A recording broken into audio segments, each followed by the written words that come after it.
This week I've got Dumbo, which in the pantheon of these Disney live-action remakes of these films that are beloved by generations falls at the very, very bottom. It was... Oh my god, I hate it. I didn't hate this movie. No, I hated this movie. I think I hated this movie. The original animated Dumbo is not something that particularly holds like a place in my heart. You know, I didn't have a particular affinity for it. It's not one of those like movies I'm like, oh yeah, I grew up watching it all the time. This and that. Of course, I saw it as a child and then kind of moved on because I wasn't a huge fan. But it's still like sweet and yes, racist. And of course, there are memorable scenes from the original. You know, Baby Mine will bring tears to your eyes. Elephants on Parade will scare the crap out of you. So, it's a memorable film, and why they chose to remake it, I'm not sure. And they hired Tim Burton to do it. When I see a Tim Burton movie, I expect, like, a degree of zaniness, a degree of darkness, and, like, a degree of humor, right? Like, some of his best work, look at Nightmare Before Christmas, look at Edward Scissorhands, and you also expect characters that you care about. And the last however many Tim Burton films, I have not felt that at all. And so it takes place in a circus, surprise, at least they didn't change that part, and Colin Farrell plays, like, the dad of a family, and he's home from war, and he's lost an arm, and then Danny DeVito's the ringmaster, and then there's these two kids, and Colin Farrell's kids, and one of them is the little girl in it, the daughter, is so robotic and so boring, and so I was just like, what are they doing here? And she has all these lines about like, oh, we're going to use science to see if he can fly, and we'll use science to do this and science to do that, and I'm like, stop.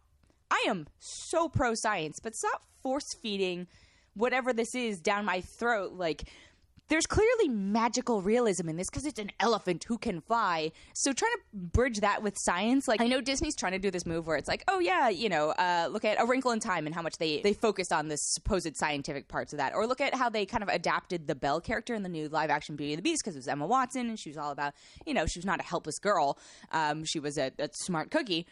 But here it was just like, this doesn't make any sense. And the girl was such a bad actress. And then later I found out that she is Tandy Newton's daughter from Westworld. And I was like, oh, that makes sense. Your mom's a robot. Therefore, you are a robotic actor. But anyway, this is a digression. Colin Farrell is just like a totally unsympathetic jerk, basically, most of the time. Danny DeVito's Danny DeVito.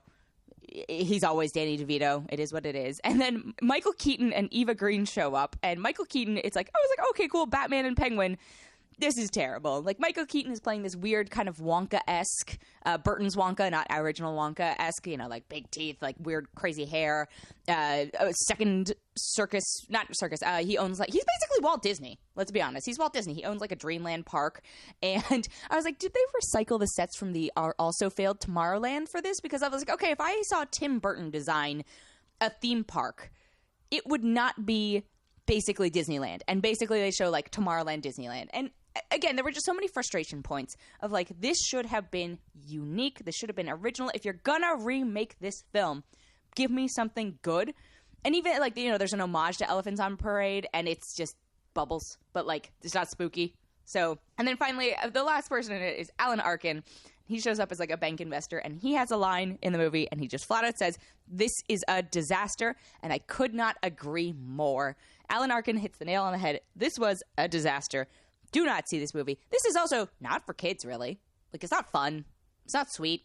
It's not anything. It's not anything I'd want in a children's movie, I assume. It's not for adults. And it's not for people who love the original because it is so far from the original. I think they were trying to bill it as like a prequel/sequel or something along those lines. I was just like, no, this is terrible. All the other cast members, you just don't care about the other carnival members, the bearded lady, the like snake charmer, the whatever. It's just like, I don't care about any of you. I barely care about Dumbo. Also, just the design on Dumbo. It's fine, but it's not cute enough for me. And skip this movie. Please skip this movie. I'm only going to give it 1 out of 5. That's how frustrated and upset I was at it. And continuing in the vein of movies that frustrated me, the other movie I have this week is called The Beach Bum. And it stars Matthew McConaughey, Snoop Dogg, Isla Fisher, Martin Lawrence, Zac Efron, Jonah Hill, and Jimmy Buffett. Yep, Jimmy Buffett.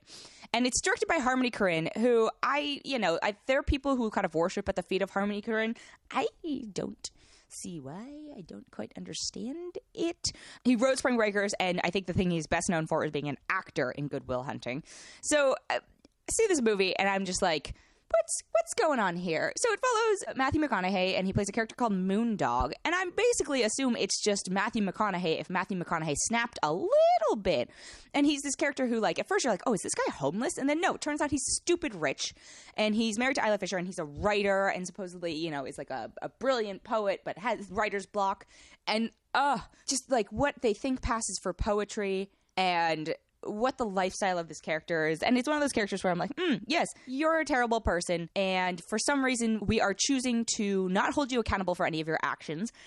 We are choosing to basically glorify your actions. All the women in this movie are objects. So the other characters in the film, this is the thing, it's very Matthew McConaughey heavy, right? Snoop Dogg shows up for like a fair amount of it. He plays basically Snoop Dogg, but he plays a rapper singer. And then Isla Fisher plays Matthew McConaughey's wife. And as I said, she's totally just an object, doesn't really have any agency, is there for him to bounce ideas off of and to like validate his terrible behavior. And then you've got these like weird little like mini vignette moments with Martin Lawrence and Zac Efron. And Zac Efron plays this like weird 90s raver character. And then Jonah Hill plays like an effeminate, overly saccharine, like southern, like Rooster Cogburn impression lawyer or agent or something like that. And then Jimmy Buffett's there. So this movie, I don't even know if I could say if there's a plot to it because it's just sort of ambling. And to me, instead of feeling purposeful, it just felt like lazy filmmaking and just ambling. And again, like I was like, is this what just runs through Matthew McConaughey's mind or Harmony Korine's mind? I don't care to watch this. This is not for me. There's no plot. There's no structure. There's no character development for sure. There's no character development because there's no consequences to anybody's actions. And I know I said that already, but it was very frustrating.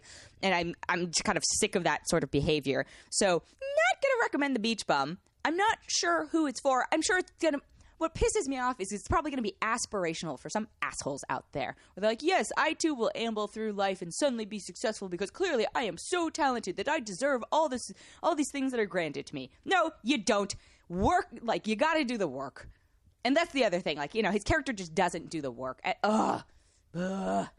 Clearly very frustrated by this film. Gonna give it a really low rating as well. I saw it at South by, and I was like super amped to be at South by, and the energy is always like really exciting because you're seeing it with like the filmmakers or the talent or whatever, and they've got all their cast and crew there, and I just kind of wanted to walk out. I was like, how much longer is left in this movie? It was a 95-minute movie, and I kept checking my watch, being like, how much longer do I have to sit through this? So Beach Bum, 1.5 out of 5. It's just a bad week at the movies, y'all.